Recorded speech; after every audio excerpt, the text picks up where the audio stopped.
내 얼굴 나왔어. 어차피 나왔어. 오 여기. 이제 변호사랑 헤어지면 하여간 독서할 차례. 네. 오늘 그 4회 1, 2, 3 네. 아. 진짜 안 해. 몇 쪽입니까? 4회 1, 2, 3. 4회 1, 2, 3 이거 잘못 120 아니 나도 몰랐어. 알겠어. 120쪽이라고요? 예? 독서의 태도? 다음 시간은 과학 1, 2, 3 아. 제일 하기 싫은 와 재밌겠다. 자 120회 채권 물건 출발. 아 채권.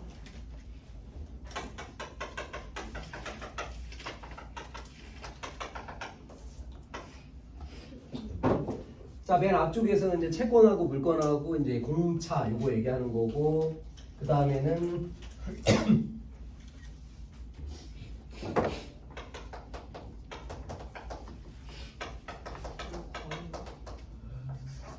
이 글의 주제인 물건 변동, 그 다음에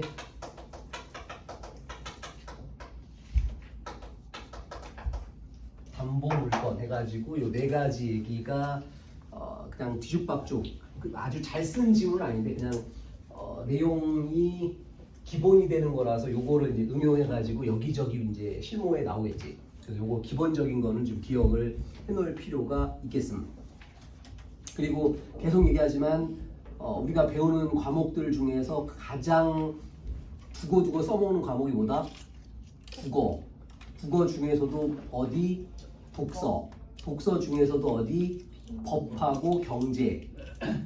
여러분들이 이제 당장 내년부터 이제 부동산 이제 학교 가가지고 월세를 얻든 원룸을 얻든 전세를 얻든 그게 뭐야?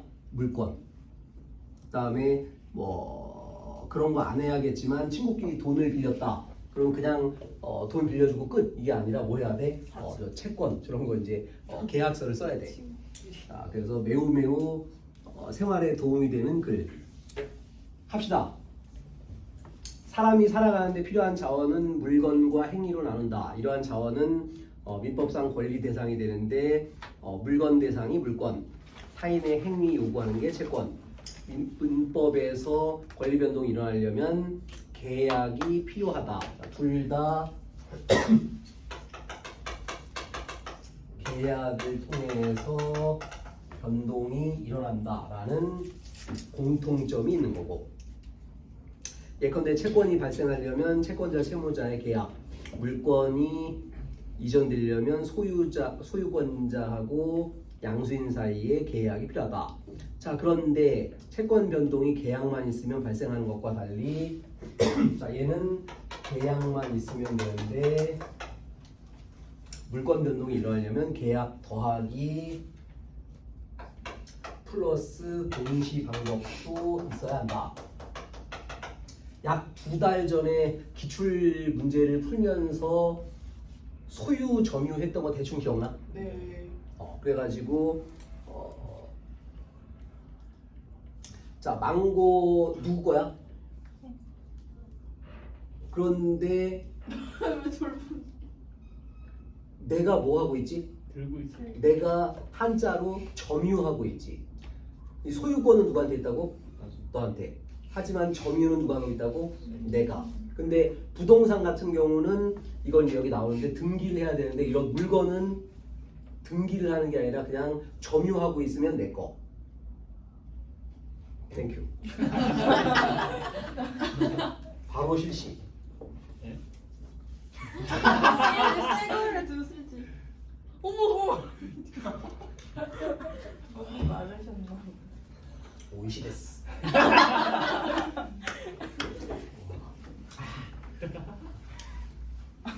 자, 그래서 물건 변동하려면 이제 공시 방법 이것도 해야 되는데 공시 방법이란 누가 권리를 갖고 있는지 알 수 있게 해준다. 그래서 여기 포인트는 그 현우진이랑 똑같네. 누구나 수학은 현우진. 자, 공시 방법은 물건 종류에 따라 달라지는데 부동산은 등기를 해야 된다. 이런 물건은 등기가 아니라 그냥 내가 점유 들고 있으면 내 거. 자, 셋째 단락. 이제 여기서부터 이제 본게임. 자, 민법상의 권리 변동은 계약 없이 이루어질 수도 있다. 이때 법률에 규정된 요건이 충족되면 의사와 무관하게 권리 변동이 일어난다. 또한 법률에 의한 물권 변동은 자, 이제 물권 변동. 계약에 의한 물권 변동과는 달리 공시 방법이 없어도 된다. 공시 없어도 가능. 예시가 두 가지인데 하나는 경매. 예를 들어 네가 망했어. 그래가지고 요게 망고가 경매로 나왔어. 그래갖고 내가 이거를 50원 주고 샀어. 그러면은 너한테 허락 맞지 않아도 그냥 내가 다 먹어도 된다. 경매에서 샀으니까. 그 얘기야. 원래는 네 거니까 어떻게 해야 돼? 허락 맞고 먹든가 아니면 내가 먹으면 도둑한 거지. 근데 내가 이거 경매로 이제 50원 주고 사게 되면은 그러면은 공시 없이도 그냥 내가 먹을 수 있다. 자, 또 하나 상속.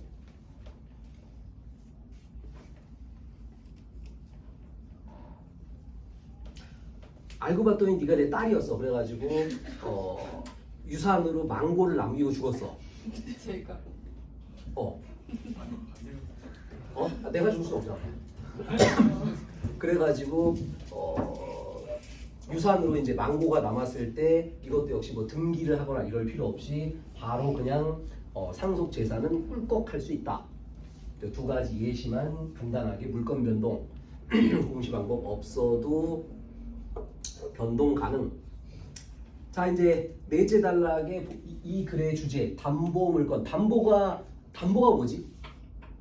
갖고 있는 거. 대출 받을 때 맡겨 놓는 거, 요게 담보라고 하는 거지. 네가 이제 10억짜리 아파트를 사는데 현찰이 5억밖에 없어.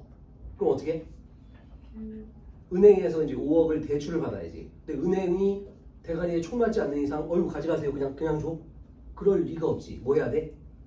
네가 살고 있는 그 아파트를 담보를 하고 그 다음에 5억을 빌려주는 거지. 그게 담보 물권. 자, 담보 물권의 특징을 가보자고. 자, 얘는 물건을 신한은행에서 굳이 너 아파트에 같이 가서 살고 싶지 않지. 그게 아니라 얘는 돈을 회수하려고 담보를 하는 거다. 소유권이 아니다. 자, 얘는 금전지급이라는 특정 행위를 요구할 수 있는 권리인 금전 채권의 실현을 위해 필요하다. 이유가 뭐냐? 채무자가 금전을 지급할 채무를 이행하지 못하면 채권자는 채무자가 가진 물건을 경매로 팔고 매각대금을 받는다. 만약에 네가 돈을 안 갚으면 경매를 해가지고 돈을 받는다. 요 개념이라고. 자, 문제는 돈을 받을 때 신한은행 한 군데만 네가 돈을 빌린 게 아니라 알고 봤더니 다중 채무자야. 신한은행에서도 빌리고 우리은행에서도 빌리고 심지어 OK에서도 빌렸어. 세 군데에서. 그래서 신한은행에서 5억, 그 다음에 우리은행에서 3억, OK에서 1억.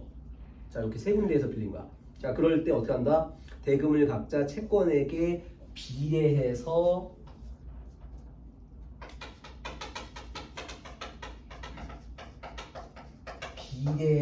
돈을 가져간다. 신한은행이 제일 많이 받고 그 다음 우리은행이 갖고 마지막에 OK가 가져간다. 자, 문제는 네가 이제 그 집에 살고 있는 게 아니라 알고 봤더니 너는 그 집에 사는 게 아니라 전세 살고 있는 이 친구가 있어. 네가 망해가지고 베트남으로 도망갔어. 그럼 넌 어떻게 돼? 그냥 아웃? 아니고 여기 뭐라고? 우선 변제권이 있다. 주로 어떤 애들? 전세 살고 있는 애들. 그래서 전세 등기 뭐 이런 거를 법적으로 해 놓으면은 그러면은 여러 가지 은행 빚도 있지만 우선 변제. 왜냐면 신한은행은 이 돈 없으면 죽어? 아니지. 근데 너는 이 돈 없으면 넌 죽지. 상계역으로 쫓겨가가지고 거기서 이불 덮고 자야지. 그러니까 우선 변제. 일단 거지들은 먼저 해준다. 그 얘기라고. 자 이제 마지막 단락. 담보 물건은 소유권 등의 다른 물건과는 다른 특성을 가진다. 특성 1, 2, 3. 자 해서 1번은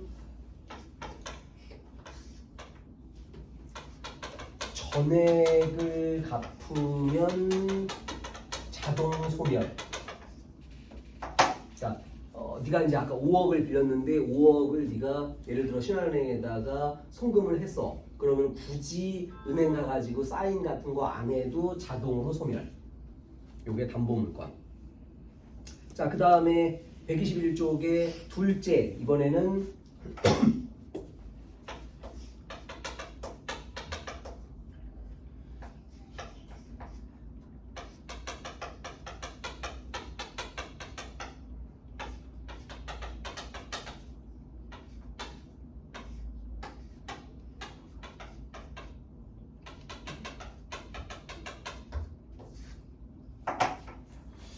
자 5억을 네가 빚졌는데 일단 2억 5천을 마련을 했어. 신한은행에다가 2억 5천을 송금했어. 그리고 나서 나 절반 갚았으니까 이 아파트 절반은 내가 쓰겠다. 된다 안 된다? 안 된다. 안 된다. 다 갚아야지만 된다.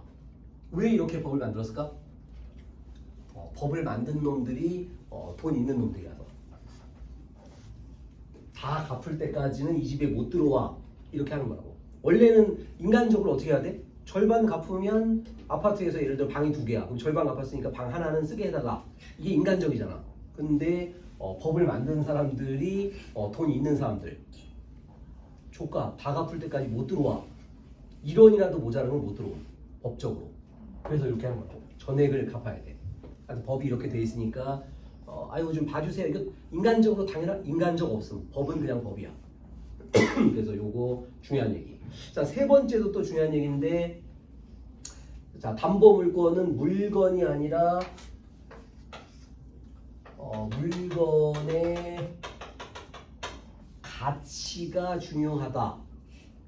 그래서 대체 이익 이거를 갚을 수가 있다. 주로 보험금.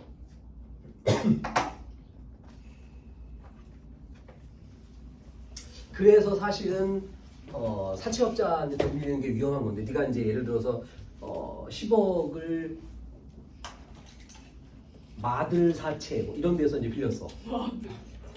마들 사채 이런 데서 빌려가지고 걔네들이 이제 어떤 장난질을 치냐면, 네가 이제 거기 살고 있어.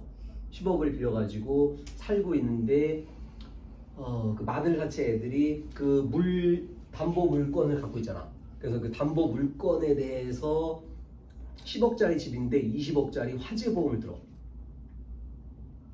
그리고 조폭 새끼를 시켜가지고 너네 집에 불 질러. 그럼 일단 너는 살아야 되니까 그냥 뛰어나가야지. 그리고 집은 이미 탔네. 그럼 너는 돈을 갚을 수 있어 없어? 없네. 그러면 조폭 입장에서 어떻게 된 거야? 너한테 돈 10억 더 뜯어낼 수 있는 거, 신체 포기 각서를 받든 뭐 하든 하여튼 그 10억 뜯어낼 수 있는 거고, 얘들 아까 뭐 했어? 20억짜리 보험 들었지. 20억도 받고 너한테 10억을 빌려주고 최소 30억의 이득을 얻는 거지. 그러니까 이런 것들 때문에 그래서 이제 그 마들 사채 뭐 이런 거 조심해야 된다고. 이런 식의 장난이지. 설마 사람이 살고 있는데 불질러. 남자애들 조사해볼까? 나는 20억이면 불을 지른다. 손. 받는다면요? 받는다면. 와. 저런 분들이 이제 10년 뒤 마들 사채. 야, 사람도 죽이는데 그까짓 거 불 지르는 건 장난이지. 내용이. 자, 첫 번째 질문 끝. 일단 문제는 나중에.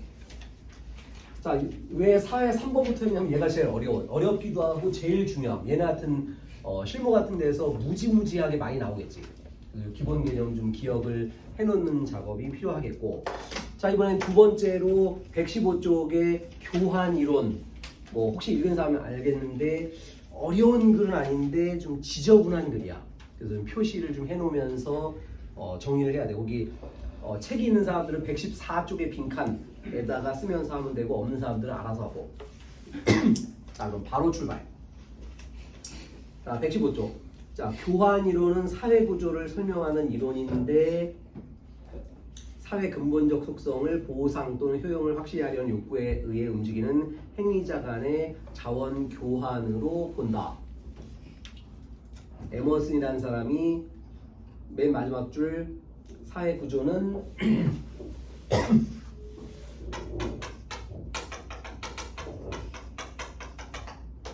사회 구조는 자원의 가치를 높이려는 교환이다. 자, 예를 들어서 망고를 예를 들어서 너는 지금 이게 2병이 되네.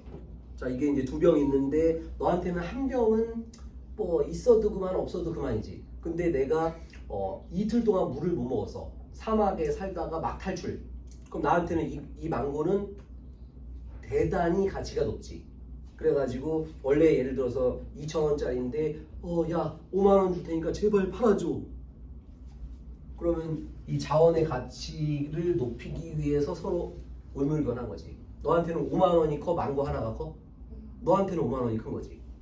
나한테는 5만원짜리 종이가 중요해? 이틀 동안 못 먹은 물이 중요해? 나한테는 얘가 중요하지. 그래서 서로 자원의 가치를 높이려는 교환 행위, 여기에서 사회 구조가 발생한다. 그 얘기야. 이건 이제 기본 개념이고 이제 둘째 단락에서 이제 플레이볼. 자, 교환은 이항 대립 나오네. 협상 교환, 호혜 교환. 협상, 호혜, 이항 대립. 칸이 5개가 필요해. 협상을 통해 가지고 이걸 교환하는 거고, 호혜라는 건 별거 없고 한자어로 이제 서로 은혜를 베푼다. 너가 이제 2병을 갖고 있는데 어떤 아저씨가 이렇게 기어오면서 물 줘 이렇게 기어와. 그래가지고 아유 아저씨 먹고 떨어지세요 이러면서 이 물을 던져줬어. 꿀꺽꿀꺽 다 먹었는데 알고 봤더니 그 아저씨가 재벌이야. 아이고 학생 참 착하네. 20억 받아. 어떻게 된 거지? 호혜가 된 거라고. 아니 나한테는 이 물이 굉장히 소중했지. 이틀 동안 물을 못 먹었으니까. 나한테 재벌한테 20억은 큰 돈이야 적은 돈이야? 재산이 2천조 원. 그거 뭐 20억 장난. 자, 그 얘기를 하는 거야. 자, 그래서 그 이항대에 가보자고. 자, 협상교환 특징은 시간이 오래 걸린다. 호혜는 그럼 당연히 짧게. 자, 그 다음 두 번째, 비용과 이익에 대한 명시적인 인식과 계산. 명시적으로 밝히는 거고 명시적으로 굳이 물 주는데 이거는 내가 시유에서 2,450원 주고 산 건데 1+1이라서 아저씨를 꼭 줄게요 라고 얘기하지 않지. 그냥 호혜면 아유 먹고 떨어지세요 이러면서 그냥 던지는 거니까. 그래서 굳이 명시적으로 얘기하지 않는다. 자, 그 다음 세 번째, 타협은 갈등 과정에서 벌어지고 호혜는 서로 은혜를 베푸는 거니까 딱히 갈등 요소가 없다. 한편 호혜적 교환은 일방적으로 주는 것이고 호혜는 아저씨 먹고 떨어지세요 일방적으로 하는 거고, 당연히 그럼 여기는 상호 협상이 있어야 되는 거고. 마지막 줄, 호혜는 우연적으로 일어나는 보상의 연속이지만 얘는 제안과 역제안으로 이루어진다. 너 이거 500원 줄 테니까 팔아. 너 입장에서 이거 내가 2,000원 주고 산 건데 내가 왜 아저씨한테 500원 주고 팔아야 돼요? 3,000원 주세요. 이러면서 제한도 하고 또 역제한도 있고 이런 게 이제 협상 교환이다. 자, 셋째 단락은 화살표 세트. 자, 교환 행위에서 행위자는 다른 행위자가 자신에게 자원을 의존이 커지면 권력이 커진다. 이거는 뭐 사회 구조뿐만 아니라 우리 인간 생활 다 마찬가지. 나중에 이제 여러분들 이제 연애를 하게 되면 누가 권력이 세죠? 덜 사랑하는 사람이 권력이 세지지. 덜 사랑하는 사람. 예를 들어서 너네 둘이 이제 사귀었는데 너는 엄청나게 좋아해. 99% 좋아해. 너는 한 1% 좋아하는데 이 새끼 불쌍해가지고 아니 씨발 만나줄게. 그래가지고 만나. 그러면 둘이 이제 일요일날 점심에 우리 점심이나 같이 먹자. 누가 사야 돼? 너는 굳이 1% 좋아하는 새끼한테 너 돈을 쓰고 싶어? 내가 왜? 안 나가면 그만인데. 너 입장에서는 무서워하는 거예요. 얘랑 만나려면 어쩔 수 없어. 네가 돈을 다 써야 돼. 그래도 나올까 말까. 엄카를 하든 뭐 아빠 카드를 하든 아니면 네가 뭐 알바를 뛰든 해가지고 게다가 기껏 일요일날 점심에 만났는데 우리 데이트니까 삼각김밥 한 개씩 먹고 헤어지자. 나가 안 나가? 나가긴 나갔지만 뭐 미친 새끼 이러고서 싸대기 한 대 맞고 그냥 끝나는 거지. 어떻게 해야 돼?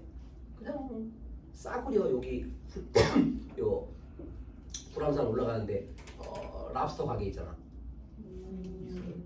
대게집 아니에요? 대게나라인가 뭐 있잖아. 거기 주말 점심 정식이 16만 원이거든. 거기에다가 소주 2병 먹으면 한 20만 원. 두당. 그러니까 대략 한 40만 원 정도. 그 정도 하면 한 끼 정도는 먹어줄 수 있지. 1% 좋아하는 애라면. 그 정도는 할 수 있지. 그리고 뭐라고? 의존이 커지면 권력이 상대방한테 많이 간다. 그 얘기야. 이해되지? 그래서 그 A, B 써 있는 게 그 얘기고. 자, 셋째 단락의 마지막 줄. 자, 그럼으로써 교환 관계에서 권력의 총량 또는 평균 값이 커지기 때문에 응집력 또한 증대된다. 세 개가 알고 봤더니 같은 편. 권력이 커지면 응집력도 커진다. 자, 넷째 단락. 여기가 약간 어려운 거고. 자, 넷째 단락에다가 별 1000억 개. 아마도 요 지문에서는 요 놈이 주로 출제가 될 듯. 115쪽의 넷째 단락. 거기다가 뭐라고 쓰냐면은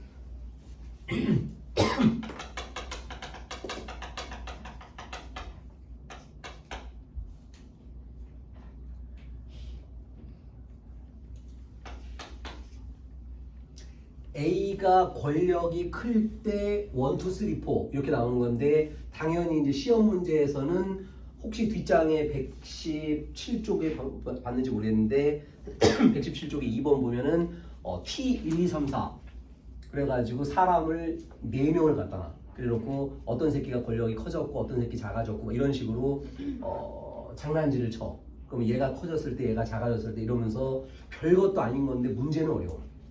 주체 바꾸기를 조심. 가보자고. 자, 행위자가 교환 상대보다 많은 권력을 가지면 이 행위자는 의존을 이용해서 부가 자원을 확보하거나 자원 획득하는 데 들은 비용을 줄일 수 있다. A에 대한 B의 의존 때문에 A가 더 많은 권력을 가진다면 A는 권력의 이점을 이용한다. 자, 이거는 권력의 불균형 관계인데 불균형으로 인한 권력 사용이 살짝 말장난을. 불균형이 심화가 돼. 자, 아까 요 관계 99% 좋아하고 1% 좋아하는 요 학생인데 네가 이제 어저께 일요일이었는데 네가 무려 대개나라에서 40만 원을 썼어. 그랬는데 오늘 저녁에 집에 가는 길에 150만 원짜리 화장품 세트 사달래. 야 어제는 대게나라에서 먹었으니까 오늘은 피부에 투자 좀 해라. 150만 원짜리 화장품 세트를 사라. 어저께는 엄카였는데 오늘은 이제 아빠 카드 갖고 와갖고 150을 긁었어. 내일 그 다음날 내일 이제 또 만났는데 내일은 에르메스 가방 산대. 그래가지고 5천만 원 긁으래. 자 불균형이 점점 심화가돼. 네가 99% 좋아하긴 하지만 이게 계속 지속이 될까? 쉽지 않지. 너도 그러면 얘기를 야 인간적으로 너무하지 않냐? 하면서 뭐를 시도한다고? 균형화 작동이 활성화된다.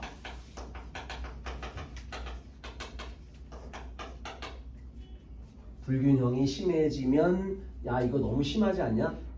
에르메스는 너무하고 샤넬로 만족해라. 이러면서 균형화 작업이 되고 이것을 1, 2, 3, 4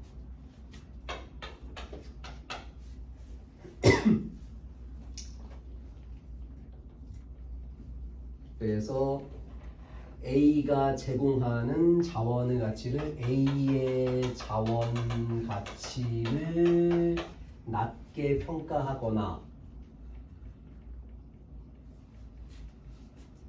A 자원의 대안을 찾거나 자신이 A에게 제공하는 즉 B의 자원의 가치를 높이거나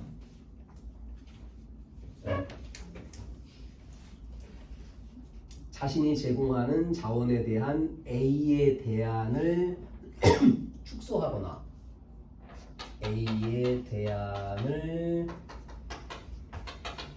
축소하거나 요 말장난이 별거 아닌 건데 왔다 갔다 하면서 좀 신경을 써야 돼.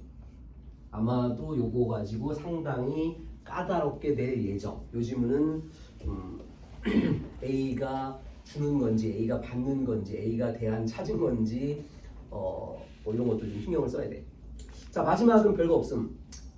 자 네트워크 구조를 통해서 중심성을 설명했다.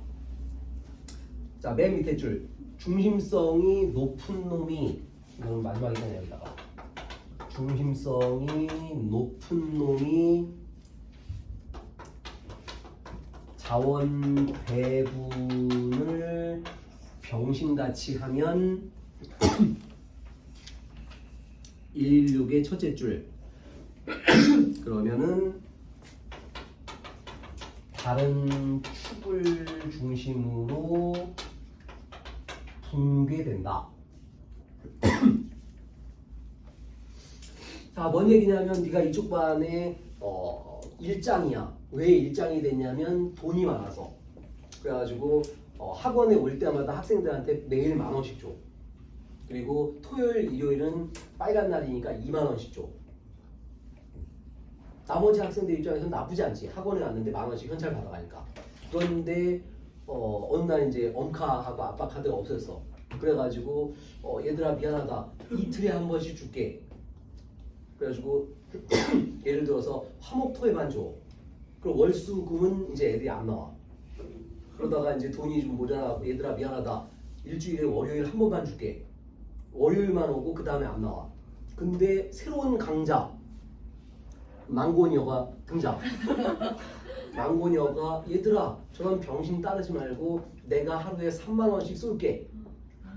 그러면 일장이 누구로 바뀐다? 너로 바뀐다. 요게 바로 맨 마지막 줄에 있는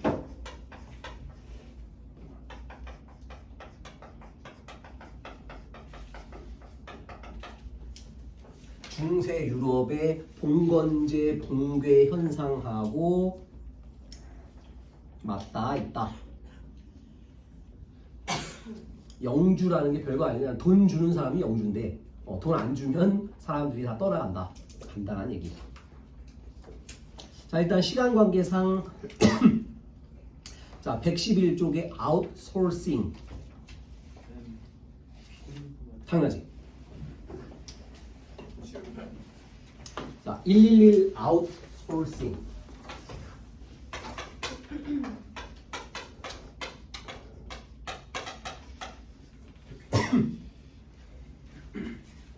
얘는 전형적인 그 경제지문답게 그 예시 같은 걸 여기 안 써 있거든. 안 써 있는데 내가 써줄게. 그래서 그것들을 예시를 좀 잘 확인을 해야 돼. 여기도 역시 화살표가 이것저것 굉장히 쉬운 그림인데 나름 또 응용하면 어렵게 나올 수 있는 출발. 아웃소싱이란 이윤을 최대화하기 위해서 외부 전문가나 전문기업에 위탁하는 거다. 선별하려면 핵심 역량하고 중요도를 자 이항대립 핵심 역량하고 중요도를 가지고 아웃소싱을 나눌 수 있다. 첫째 단락부터 이항대립이 나와. 이게 말로 써 있는 건데 화살표 정리해가지고 이렇게 뭐 111쪽에 쓰던가 뭐 113쪽에 쓰던가 하여튼 아무데나 안 까먹기만 하면 돼.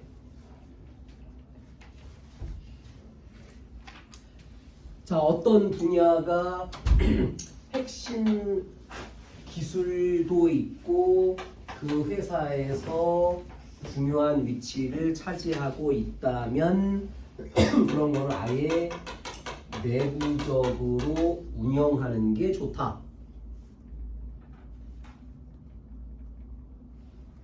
예를 들어서 삼성전자 법률팀. 삼성전자니까 물건만 만들잖아. 그 변호사들은 원래는 그 회사에는 필요가 없지. 그래서 아웃소싱으로 뭐 김앤장 이런 애들 데려다가 쓰는데 사실 특허권 우리 이제 다음 시간에 할 건데 특허권 같은 중요한 문제는 회사에서도 핵심 기술이고 다른 회사가 그 정보를 알면 돼 안 돼? 뭐 이 나노 기술 이런 거는 우리 회사만 알아야 되거든. 그 다음에 대단히 중요하고 그래서 삼성전자 법률팀 아예 안에 만들어가지고 특허권 같은 경우는 회사 안에서 처리를 하게 된다.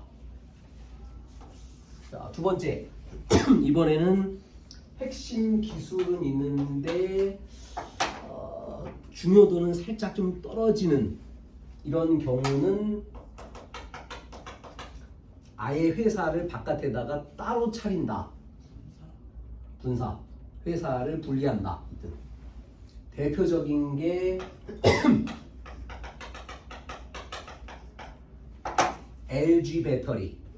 자, 원래 LG 화학이었거든. 근데 LG 화학이 뭐 만들어? 지금 우리 안에 있는 모든 걸 전부 LG 화학에서 만들지. 예를 들어서 이런 그 포장지, 그다음 우리가 입고 있는 옷, 그다음에 아침에 썼던 샴푸, 비누, 치약, 그다음 여자들 바르는 화장품들. LG 화학에서 화장품이 15개가 나오거든. 꽤 많이 나와. 당연히 거기다가 LG 화학이라고 병신같이 쓰진 않지. 화장품 케이스에 LG 화학 써 있으면 살 거야? 뭐지 이거? 독약인가? 이거 안 사지. 당연히 회사 이름은 없고 거기다가는 숨 이런 식으로 그 브랜드명만 써놓는다고. 알고 봤더니 LG 거야. 어쨌든 LG 화장품 만드는 회사에서 배터리 이거 기술은 있는데 애매하지. 그래가지고 3년 전에 LG 배터리 회사를 따로 차렸지. 문제는 좀 살짝 이제 거꾸로 됐고 LG 화학보다 LG 배터리가 더 큼. 무려 한 20배 큼. 왜냐하면 전기 자동차 때문에 여기가 엄청 커버렸지. 하여튼 특수한 게 오고. 자, 이번에는 핵심 기술은 없는데 되게 중요해. 그러면은 전략적 제휴를 하게 된다. 자, 예를 들어 가지고 세일학원하고 인쇄소. 자, 고3이니까 이제 별로 없었는데 고1, 고2 때 중간고사, 기말고사 하게 되면은 영어하고 수학하고 뭘 줘? 학원 교재를 주지. 자, 근데 세일학원에 인쇄소가 있어 없어? 없네. 자, 인쇄소는 컨텐츠가 있어 없어?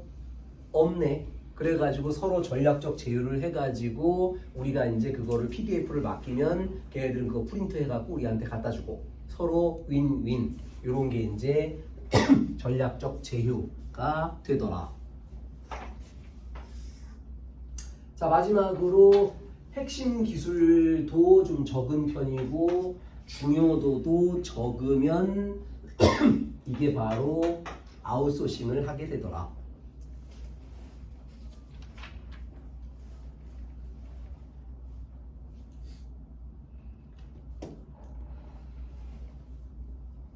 예를 들어 가지고 나이키 신발 만드는데 신발끈 대단히 중요한 기술인가? 신발끈은 그냥 아무 데서나 그냥 싸게 만들면 되는 거지. 베트남이든 중국이든. 핵심 기술도 아니고 그다지 중요하지도 않고. 그 다음에 뭐 예를 들어서 애플 핸드폰인데 애플 핸드폰 중에서 그 쉬운 걸 뭐라 그러지? 필름? 케이스 뭐 이런 거. 굳이 애플 회사에서 케이스 만들어야 돼? 그럴 필요가 없지. 이런 것들은 전부 아웃소싱 해가지고 만들면은 비용이 줄어든다. 자, 이제까지 첫째 단락 했음. 자, 이제 둘째 단락은 그래프를 이해하자. 뭐 별거 없고 마치 누가 그래프를 그려놨네. 땡큐.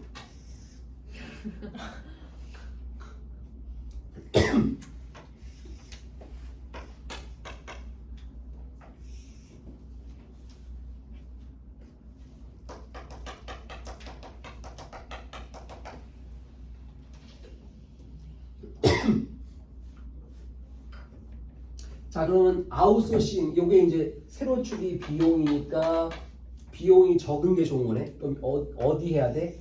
여기서 여기까지를 아웃소싱해서 하는 거고. 그 다음에 일정 정도 양이 많아지면 그러면은 고정 비용 여기서부터 여기까지는 양이 너무 많아지면 내부적으로 처리하는 게 더 좋다.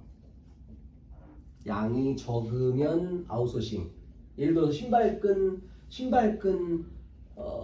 나이키가 사실 신발 종류가 어마어마하게 많잖아. 그 신발끈이 한 모델당 예를 들어서 뭐 5,000개인데 그 5,000개짜리 신발끈을 위해서 나이키가 공장을 또 세워야 돼? 그러면 비효율적이지. 그래서 그런 것들은 베트남 1공장, 뭐 베트남 2공장 이런 식으로 양이 적으면 아웃소싱을 시켜버리는 게 좋다. 근데 나이키에서 어떤 신발 한 개인데 20억 켤레가 팔렸어. 그런 건 뭐 하는 게 좋아? 나이키에서 직접 제조하는 게 오히려 비용이 적게 들더라 라는 얘기. 그래서 여기서는 비용 어떤 그 수량을 토대로 왼쪽에 있으면 아웃소싱, 오른쪽에 있으면 내부 제조까지만 기억하면 돼. 괜히 설명 길게 써놓은 거야. 자, 이번에는 마지막 이항 대립 OEM, ODM.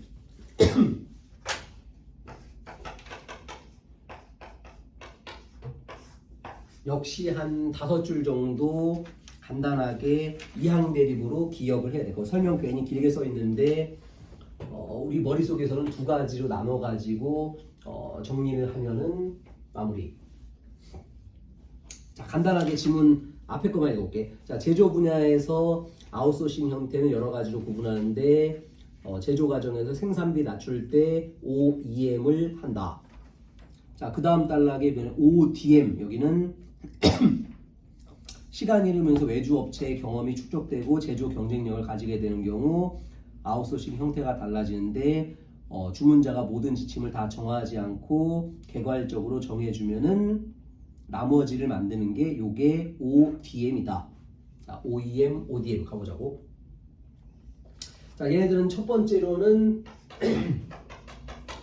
어려운 말로 지침이라고 표현하는데 예를 들어서 설계도 같은 걸 얘기하는 거야. 설계도 같은 거를 몽땅 주면 OEM이 되는 거고, 야 너네는 시키는 대로 만들어. 요게 OEM. 그 다음에 ODM은 설계도를 주긴 주는데 절반만 줘. 야 나머지 절반은 네가 할 수 있지? 예를 들어 가지고 완제품으로 다 갖고 오는 게 요게 OEM이고, ODM은 뚜껑 만드는 기술은 안 줘. 근데 뚜껑 만드는 기술이 어려워? 안 어렵지. 야, 뚜껑은 니네가 만들 수 있지. 네, 알았어요. 뚜껑 우리 알아서 할게요. 뚜껑 만들어갖고 조립까지 해주면 이게 ODM. 이해됐지?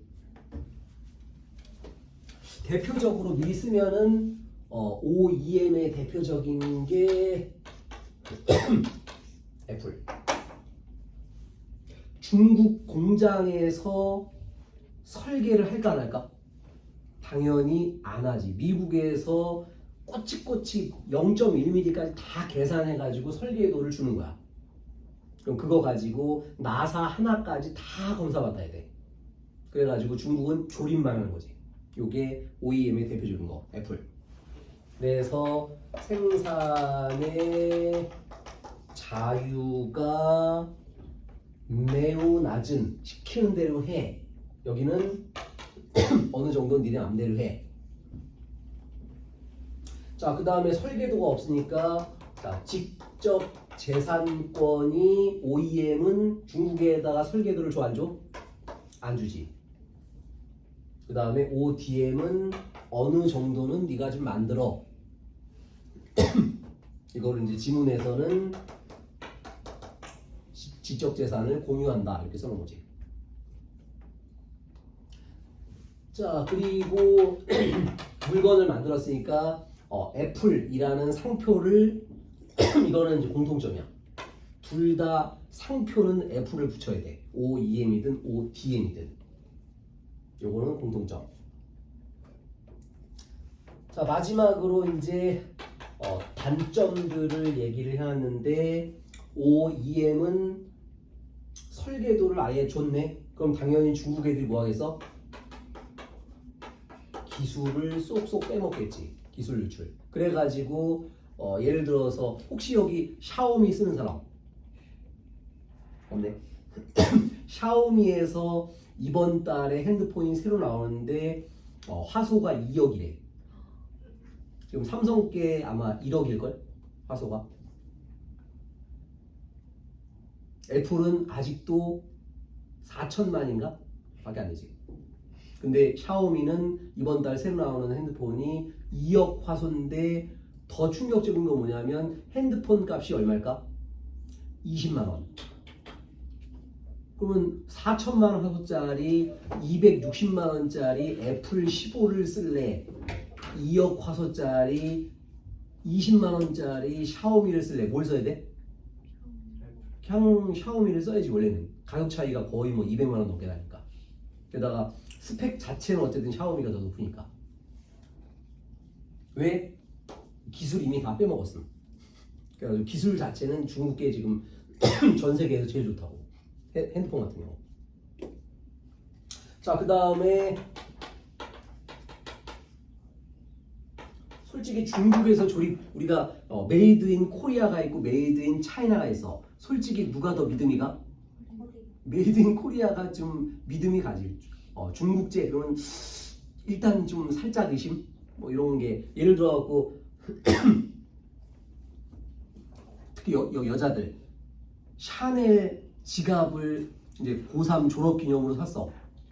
비교적 싸지. 한 200이면 사니까. 샤넬 백은 못 사도 샤넬 지갑은 살 수 있잖아. 그래가지고 장지갑 200만 원짜리 샀어. 그래가지고 간만에 네가 큰맘 먹고 샤넬 지갑을 샀는데 메이드 인 차이나. 샤넬인데 중국제네. 그러면은 품질 믿기가 쉽지가 않지. 바로 그런 얘기. 사실은 여자들은 혹시 알고 있나? 거의 대부분의 명품들을 어디서 제일 많이 만들까? 명품. 보슬? 있잖아, 저 태국 같은 나라.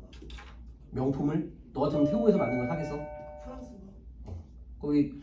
거기 본사는 당연히 이제 프랑스라고 이제 적혀 있는데 99%까지를 어디서 만드냐면은 한국에서 만들어. 응? 아다시피 한국 여자들 손기술이 어때? 전 세계 1등. 생각해. 양궁 전 세계 1등 누구야? 한국. 무려 40년째. 아 진짜요? 한국 여자 손기술은 전 세계 왜냐하면 우리나라 여자들이 원래도 섬세한데 젓가락을 쓰지. 전 세계에서 젓가락 쓰는 나라 많지 않아. 거의 대부분은 90%는 포크 씀. 그리고 나머지 절반 인도, 아랍 이런 애들은 아예 포크도 안 써. 그냥 손으로 쳐먹어. 전 세계에서 젓가락으로 콩을 집을 수 있는 나라는 몇 개나 될까? 3개. 한 개. 우리나라만 함. 중국 애들 콩 못 집음. 일본도 못 집음. 걔들 못 집어. 콩 집는 건 한국 사람만. 대단히 손이 섬세하다고. 그래서 근데 솔직히 에르메스인데 메이드 인 코리아 써 있으면 안 사잖아. 그래서 99%까지를 한국에서 만들고 마지막에 상표 붙이는 것만 이탈리아하고 프랑스에서 한다고. 그래서 사실은 한국 사람들은 좀 억울한 거야. 하여간 마지막으로 여기는 지적재산권을 공유하기 때문에 이거 원래 우리 기술이었어 뭐 이러면서 분쟁의 가능성이 대단히 크다 까지가 사회 1, 2, 3이었고 다음 시간은 과학 1, 2, 3인데 셋 다 쉬운 지문이야. 그래서 간단하게 예습을 한번 해보고 과학도 그렇고 사회도 그렇고 뒤로 갈수록 어려워짐. 앞은 좀 쉬운 편. 자, 문제에다가 몇 개만 표시해 줄게. 자, 113쪽에 2번 별표.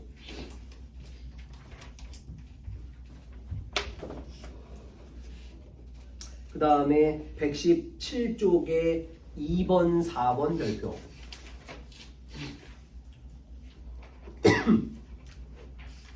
그 다음에 122쪽에 3번, 4번 별표.